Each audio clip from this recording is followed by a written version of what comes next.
सिंधी ॿोली जे बाइख्तियार इदारे तरफ़ां सिंधी ॿोली जागरता मुहिम जे सिलसिले में इफ्तिताही तक़रीब मुनक़िद कई वई। तक़रीब दौरान सिंधी ॿोली जे आयोटा वेबसाइट जो इफ्तिताह कयो वियो। सिंधी ॿोली जे बाइख्तियार इदारे तरफ़ां मुनक़िद कयल तक़रीब में महताब अकबर राशिदी, जामी चांडियो, इसाक समेजो, ताज जोयो, रफ़िया मल्हा समेत ॿियनि शिरकत कई। तक़रीब खे ख़िताब कंदे इसाक समेजो चयो त सिंधी ॿोली जागरता मुहिम जा केतिरा ई मक़सद आहिनि।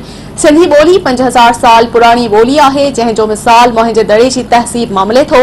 इसाक समेजे ॻाल्हाईंदे चयो त सिंधी ॿोली जे बाइख्तियार इदारे जो मक़सद ॿोली जो वहापो ऐं ॿोली जो दुरुस्त इस्तेमाल करण लाइ क़ौम में शऊर पैदा करणु आहे। ॿोली जे मरण सां क़ौम मरी वेंदी आहे, उन लाइ ॿोली खे बचाइण लाइ घरनि, ऑफिसनि ऐं ॿियनि हंधनि ते सिंधी ॿोली जो इस्तेमाल करणु घुर्जे। हुन वधीक चयो त हिन वक़्तु गूगल ते 4000 ॿोलियुनि जो तर्जुमो थिए थो, जिन में सिंधी ॿोली बि हिकु आहे। जंहिं करे अखि न खोली त संस्कृत ऐं लातीनी ॿोली जीअं ही ॿोली बि ख़तम थी वेंदी। इसाक समेज चयो त हिन वक़्तु पाकिस्तान में सभ खां वधीक अंग्रेज़ी ॿोली ॻाल्हाई ऐं लिखी वञे थी। अंग्रेज़ी ॿोली जे वधीक इस्तेमाल सां पाकिस्तान जी क़ौमी ॿोली उर्दू खे ख़तरा मौजूद आहिनि। सिंधी ऐं उर्दू आबादियुनि में हिन वक़्तु सभ खां वधीक बोर्ड अंग्रेज़ी में लिखियल आहिनि। माण्हू सुजाग थी पंहिंजी ॿोलियुनि जो तहफ़ुज़ कनि। नामियारी लेखक महताब अकबर राशिदी ख़िताब कंदे चयो त हाणे असांखे सिंधी ॿोली खे बचाइण जे लाइ सामनार करणा पवनि था। उन जा केतिरा ई सबब आहिनि। तव्हांखे रुगो इहो सोचणो पवंदो त पंहिंजे घर में कहिड़ी ॿोली था ॻाल्हायूं। असां अञा ताईं पंहिंजी मातृ ॿोली जी अहमियत ऐं मिठाण खां वाक़िफ़ न थी सघिया आहियूं। जेकॾहिं पाणी ॿियनि जी ॿोली ॻाल्हाईंदासीं त पंहिंजी मातृ ॿोली खे नुक़सानु पहुचंदो। हुन वधीक चयो त कराची अंदरि ख़ानगी तालीम में माफ़ियाऊं अची वियूं आहिनि। सरकारी स्कूल माज़ूर आहिनि, उस्ताद कॉपी करे आयल आहिनि, स्कूलनि जो ढांचो ख़राब आहे। महताब अकबर राशिदी चयो त प्रिंट ऐं इलेक्ट्रॉनिक मीडिया सां गॾु सोशल मीडिया ते बि ॿोली खे बिगाड़ियो वञे थो। अख़बारनि, टीवी चैनल ऐं सोशल मीडिया ते अखर सही नथा उचारिया वञनि।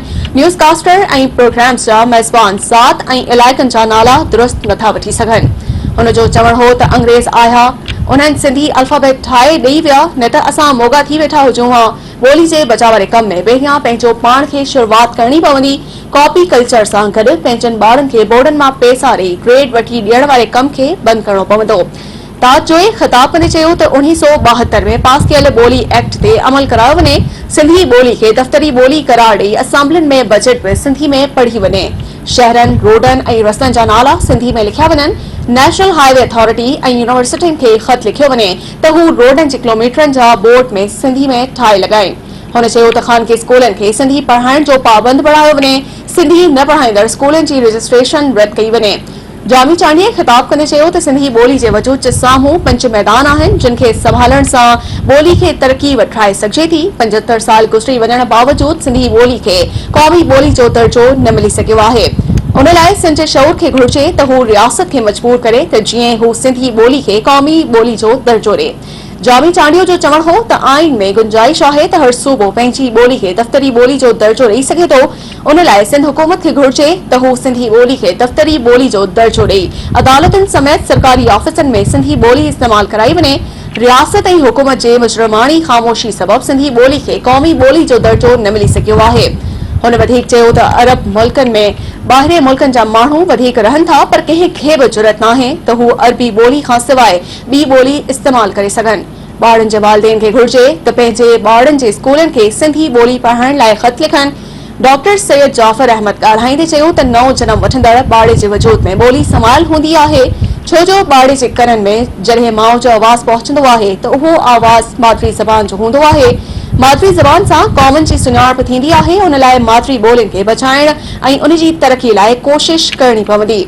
उन दौरान सिंधी ॿोली जो समाजी वहापो, मसला ऐं उन जो हल जे उनवान हेठि ग्रुप डिस्कशन पिणु थी, जंहिं में मॉडरेटर जा फर्ज़ फयाज़ लतीफ़ सर अंजाम ॾिना। मदद अली सिंधी, तहमीना मुफ्ती ऐं न्याज़ पंवर हिसो वरितो।